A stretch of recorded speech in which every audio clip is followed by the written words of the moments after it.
চিতে অনুমানী নিছনি যাই ত্রিভুবনে দেখি যাসবে চিতে অনুমানে নিছনি যাই ত্রিভুবনে মোরে যাই রে ওরে যাই রে মোরে যাই রে ওরে যাই রে শ্যামলা শুনে বলছে হারা মরে যায় আবার কি কথা এই বলছে পিয়াসে প্রীতি জানে আবার বলছে মরে যায় রে বলে আরো আছে শোন পালাই লয়ে মরে যায় রে পালাই লয়ে মরে যাই রে ও শ্যামলা ও বিমলা পালাই লয়ে মরে যায় রে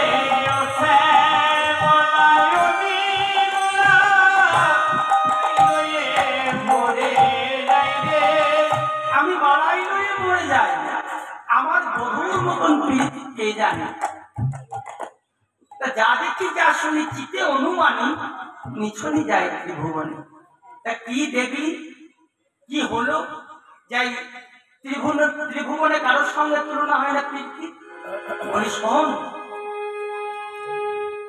ভর দুপুর বেলা আমি স্নান করতে যাব তা আমি যে ঘাটে স্নান করতে যাব আমার সখীরা কি করে না স্নানের সমস্ত সরঞ্জাম নিয়ে যায় স্নান করতে গেলে কি লাগে মা তেল লাগে তাই তো কিন্তু রাধারানীর সখীরা কি নিয়ে যায় না সুগন্ধি তেল আর তার সাথে কি নিয়ে যায় সুগন্ধি পুষ্পের রেণু দেখবেন জবা ফুলের একটি শির বেঁধে তার উপরে রেণু থাকে সূক্ষ্ম সূক্ষ্ম তা ফুলের রেণুর একটি সুগন্ধ আছে তাই সুগন্ধি ফুলের রেণু নিয়ে যায় আর সুগন্ধি তেল নিয়ে গিয়ে যে ঘাটে আমি স্নান করব সেই ঘাটে গিয়ে সখীরা আমাকে সুগন্ধি তেল মাখালো মাখানোর পর সুগন্ধি রেণু মাখালো মাখিয়ে এইবার আমি যমুনায় ডুব দেব যমুনায় যেমন ডুব দেব বধূ কি করে আমি যে ঘাটে স্নান করি তার ঘাটের ঘাটে আমার বধূ স্নান করতে যায় শ্যামলা বলছে হারায় তুই এক ঘাটে তোর বধূ আর এক ঘাটে দুজনের দেখা দেখি নাই ছোঁয়াছুঁই নাই স্পর্শ হলো না তাহলে পীড়িত কিসে বলি শোন আমার বধূর পীড়িতটা কেমন দেখ আমি যেমন যমুনায় ডুব দিয়েছি ডুব দেওয়ার সাথে সাথে কি হয়েছে জানিস আমার অঙ্গে সুগন্ধি তেল তার সাথে সুগন্ধি পুষ্পের রেণু আর আমার অঙ্গের গন্ধ আমি ডুব দেওয়ার সাথে সাথে যমুনায় এই তিনটে ভাসছে আর আমার বধূ ঘাটের ঘাটে গিয়ে কি করছে জানিস দুটি বাহু প্রসার করে বলছে আয় তরঙ্গ আয় তরঙ্গ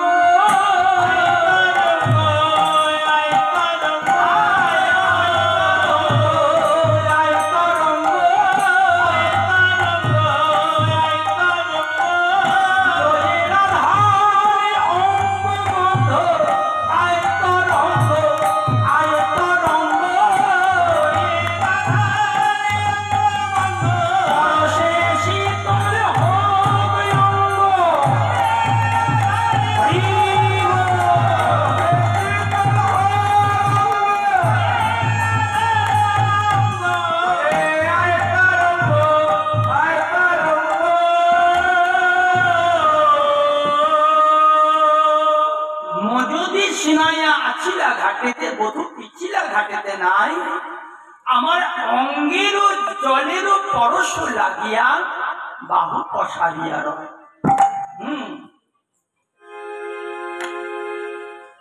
এটাই হলো কৃষ্ণ নামের গুণ দেখেছ শিশু কাল হলো সব থেকে কৃষ্ণ ভজনের উৎকৃষ্ট সময়। বাহ, তাই দুটি বাহু প্রসার করে আয় তরঙ্গ বলছে। আর কি করেছে জানিস? বলি শোন, ওরে ওরে ছায়াতে ছায়াতে লাগিবে বলিয়া, ছায়াতে ছায়াতে লাগিবে বলিয়া ঘুরায়ে কতক পাকে, ছায়াতে ছায়াতে লাগিবে বলিয়া ঘুরিয়া কাকে পাকে। ছায়াতে ছায়াতে লাগবে বলে আমি পথে চলছি, সূর্যের কিরণ আমার অঙ্গে পড়ছে, আমার ছায়াটা যেখানে পড়েছে, বধূ কি করছে? বধূর ছায়াও যেন আমার ছায়ার সাথে মিশে, সেই জন্য একবার এদিকে আসছে, একবার এদিকে আসছে। তাই বলছে ছায়াতে ছায়াতে লাগিবে বলিয়া, ছায়াতে ছায়াতে লাগিবে বলিয়া ঘুরায়ে কতক পাকে, ছায়াতে ছায়াতে লাগিবে বলিয়া ঘুরাবে কতক পাকে। আমার অঙ্গের বসন যেদিকে যেদিকে, অঙ্গের বসন যেদিন যেদিকে, সেদিন সেদিকে থাকে, সেদিন সেদিকে থাকে, সেদিন সেদিকে থাকে। শ্যামলা কার বাই আছে, আরে ভাই আছে, আর বাই আছে, আরে ভাই আছে, আমার মতন বধূ কার বাই আছে। আমার মতো বধূ আরে ভাই আছে। আমি বড় করে বলতে পারি, আমার মতন বধূ কার বাই আছে। গরমে পড়ে বলতে পারি, ওরে এই আমার বকুল বৃন্দাবনে, গরমে পড়ে হরি বল। বকুল বৃন্দাবনে, গরমে পড়ে বলতে পারি, আমার মতো বধূ আরে ভাই আছে। আর একটা কথা আমার মনে পড়েছে, বলবো? বলি শোন। তা আমার বাড়ি যে ধোপা অর্থাৎ রজক, রজকের কাজ কি? রজক কি করে গো? হ্যাঁ, কাপড় কাচে। হ্যাঁ, তা সেই রজক এসেছে আমার বাড়ির নোংরা কাপড় কাচবার জন্য, পরিষ্কার করবার জন্য এসেছে। তা আমার যে দাস দাসী আছে তারা এক পুটুলি করে রেখেছে। এদিকে হয়েছে কি, আমার বধূ আমার বাড়ির দুয়ারের পাশে দাঁড়িয়ে আছে। কেন না, তার অঙ্গের উত্তরীয়টা নিয়ে দাঁড়িয়ে আছে। যেমন রজক দুয়ারে এসেছে, রজককে বলছে ও রজক, ও রজক, রাধারানী তো অনেক বসন কাটবে, তার সাথে আমার এই একটা উত্তরীয় তুমি কেছো, বলে বেশ। এই বলে রজক কি করেছে, রাধারানীর বসন আর গোবিন্দের বসন একসাথে মাখিয়ে কাটছে।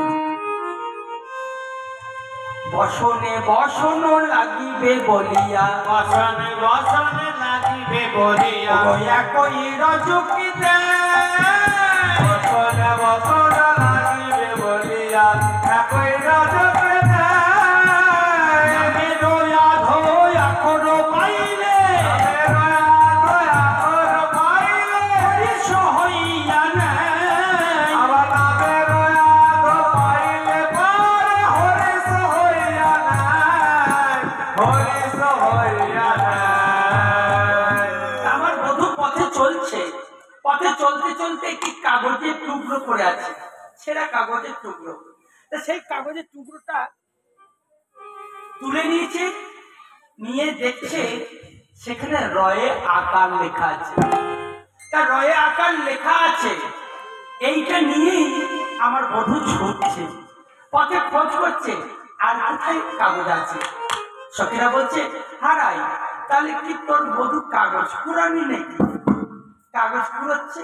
বলে না, কাগজ কুড়ানি নয়, ওই যে কাগজটায় রয়ে আকার লেখা আছে, পথ দিয়ে যদি কোনো পথিক আসে, সেই পথিকের কাছে গিয়ে অনুনয় বিনয় করে বলে, ও পথিক, ও পথিক, তুমি তো এই পথ দিয়ে আসছিলে, তা বলতে পারো পথিক, পথে কোনো কাগজে ঘরে আকার লেখা আছে, রাধা নাম লেখায় আছে, এমন কাগজ নিয়ে আমার বধূ বুকে জড়িয়ে ধরে। এমনি আমার বধূর প্রীতি। হ্যাঁ,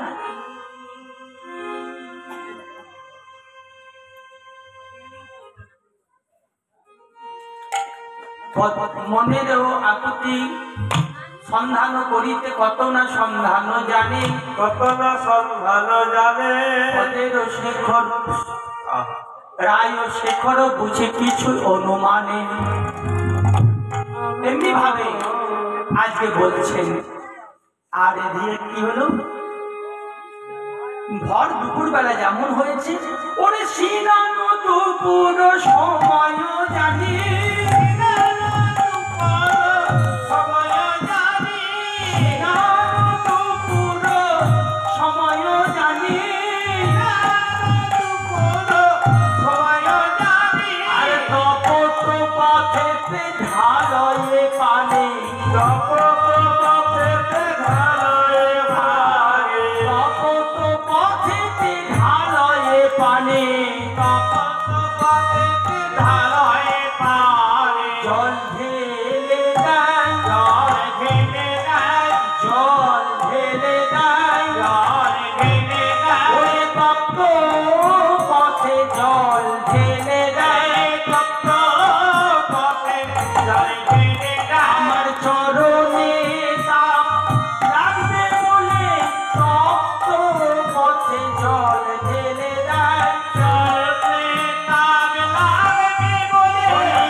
যে কথা বলতে গেলে লজ্জা লাগে।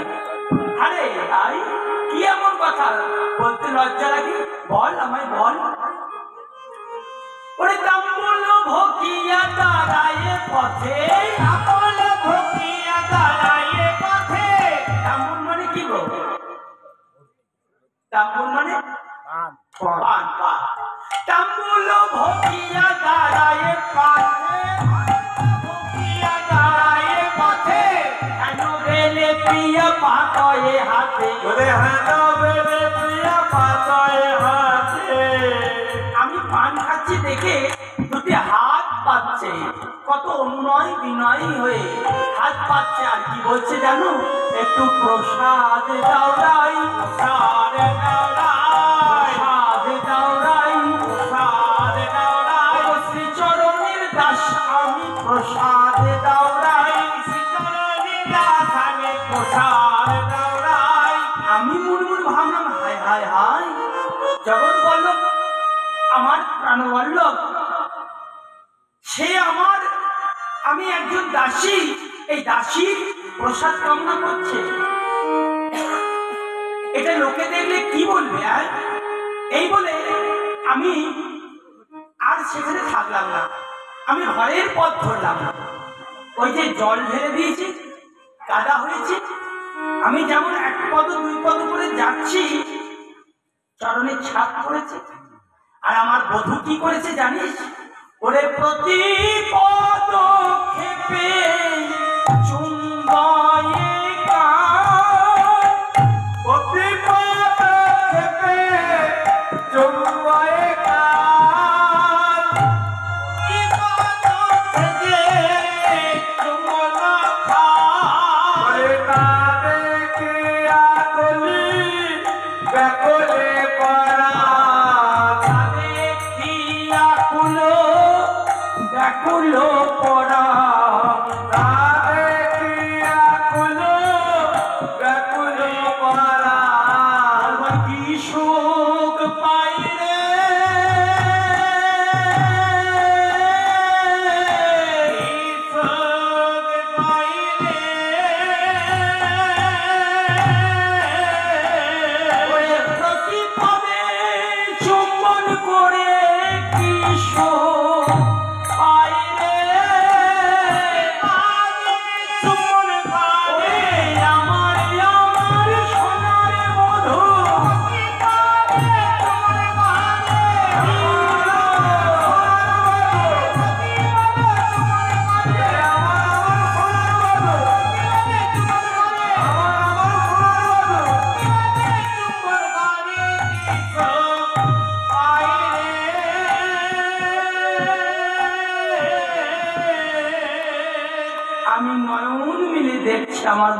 প্রতি পদে চুম্বন করছে। কি সুখ পায়! এই যে ভক্ত ভগবানের নাম করে, ভগবানের নাম করতে করতে হাউ হাউ করে কাঁদছে, এতে কি সুখ! যে কাঁদে একমাত্র সেই জানে। যারা বৃন্দাবনে গিয়েছেন দেখবেন, বৃন্দাবনে গিরিরাজ পরিক্রমা করছে, আবার বৃদ্ধ বনিতা সবাই চলেছে, খালি পায়ে তারা চলেছে। একদিন ফেসবুকে দেখলাম একজন আর দুটি পা হাঁটু থেকে নাই, সেই ভক্ত দণ্ডি করছে গিরিরাজ 21 কিলোমিটার। আবার কোনো ভক্ত 108টি সংখ্যা রেখেছেন পাথর দিয়ে, গিরিরাজের পাথর দিয়ে একবার দণ্ডবোধ করছেন, একটা পাথর দিচ্ছেন, সংখ্যা রেখে রেখে 108 বার করার পর তারপর আবার এগোবেন। এতে কি সুখ! যে করেন তিনি জানেন। তা সখী, আমি প্রসাদ না দিলে হবে কি? আমার বধূ রসময় তিনি কৌশল করে জোর করে নেয়। কি করে জানিস? তাম্বুল ভক্ষিয়া আহা আপন করেতে তাম্বুল সাজায়ে, আপন করেতে তাম্বুল সাজায়ে, আপন করেতে তাম্বুল সাজায়ে, আপন করেতে তাম্বুল সাজায়ে। মোর মুখ ভরি নাই, মোর মুখ ভরি নাই, মোর মুখ ভরি নাই, ভরি নাই। বাহু পসারিয়া চিবুক ধরিয়া, পাশারিয়া চিবুক ধরিয়া, বাহু পসারিয়া চিবুক ধরিয়া, পাশারিয়া চিবুক ধরিয়া, মুখে মুখ দিয়া নাই, মুখ দিয়া দেয়, মুখে মুখ দিয়া দেয়।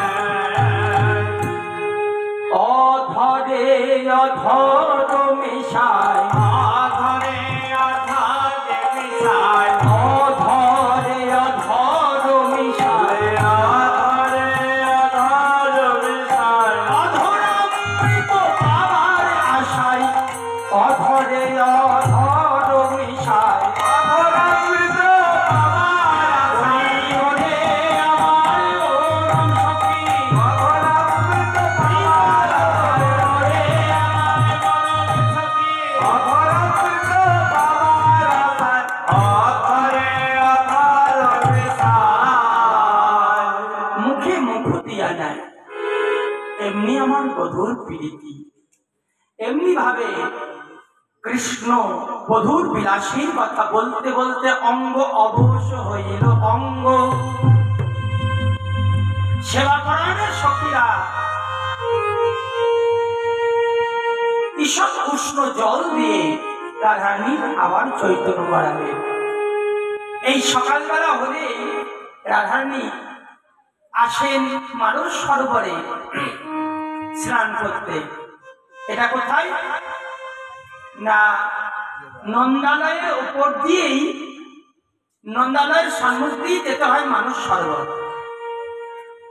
তাই রাধারানীর সখীরা, এবার বরম সখী অর্থাৎ ললিতা, বিশাখা, চিত্রা, চম্পকলতিকা এরা এসে উপস্থিত। ইনারা এসে আজকে রাধারানীকে সুবেশ করিয়ে আজকে অভিসারে চলিল, অভিসারে চলিল, অভিসারে চলিল, অভিসারে চলিল, সখীগণকে সঙ্গে লয়ে অভিসারে চলিল। সখীগণকে সঙ্গে লয়ে, একবার গোবিন্দ বলে, সখীগণকে সঙ্গে লয়ে, একবার গোবিন্দ বলে, সখীগণকে সঙ্গে লয়ে, ডাকর গোবিন্দ বলে, সখীগণকে সঙ্গে লয়ে, ডাকর গোবিন্দ বলে, অভিসারে চলিল।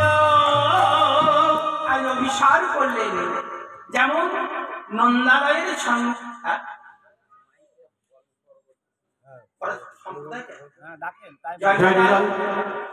পরবর্তী সম্প্রদায় চলে আসুন, আমরা টাইম হয়ে গেছে, 9:30 বেজে গেছে। জয় নিতাই। আজ যেমন নন্দালয়ের সন্নিকট হয়েছেন, এধারে হয়েছে কি শ্রী গোবিন্দ আমার সুপ্রভাত হওয়ার সাথে সাথেই তিনি কি করেন না মা যশোদা ক্ষীর স্বর্ণবণীর সেবা করিয়ে দিয়ে বলেন, গোপাল, আরে ও গোপাল, যা বাবা গাভী দহন করে নিয়ে। এই বলে সকালবেলাতেই গাভী দহন করতে বসেন।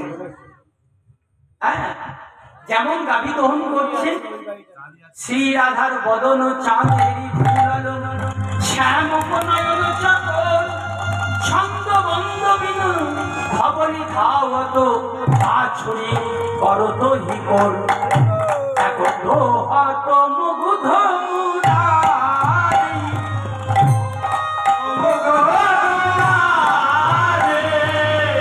হত মুগ্ধ মুরারি,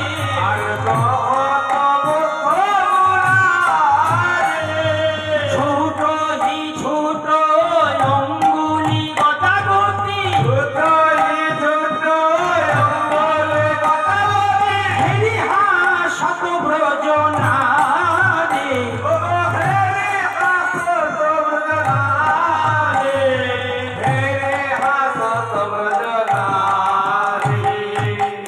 এখন ঘটনাটা কি হয়েছে না, যে ধবলি অর্থাৎ গাভীকে গোবিন্দ দহন করছিলেন তার পায়ে সাধন দেয়নি।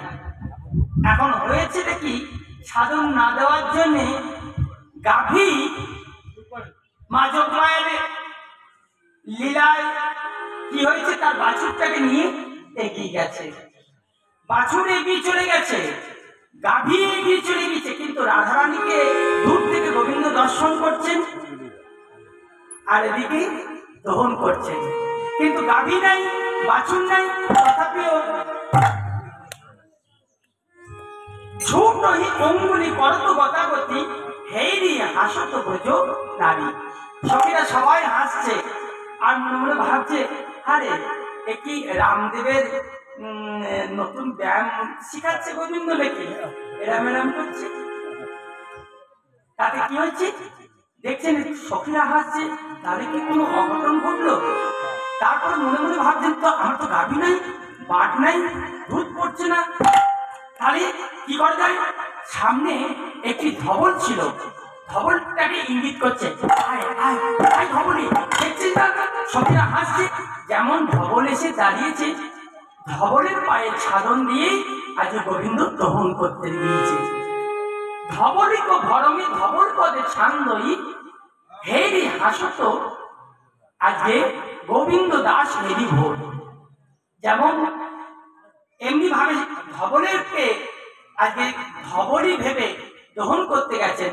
ধবলির তখন বাসনা, নয়ন হতে জল পড়ছে আর বলছে, হে গোবিন্দ, এ জন্মে পুরুষ অঙ্গ করে তুমি পাঠিয়েছ, আগামী জন্মে তুমি আমাকে গাভী করে গোকুলে দিও, তুমি আমাকে চড়াবে, আমি কচি কচি ঘাস খাবো, আর আমার দুগ্ধ দিয়ে তোমার সেবা হবে, আর তাতে কি হবে, আমার ব্রজের জনম ধন্য হবে, ব্রজের জনম ধন্য হবে, ব্রজের জনম ধন্য হবে, ব্রজের জনম ধন্য হবে, আমার দুগ্ধ সেবায় লাগবে, ব্রজের জনম ধন্য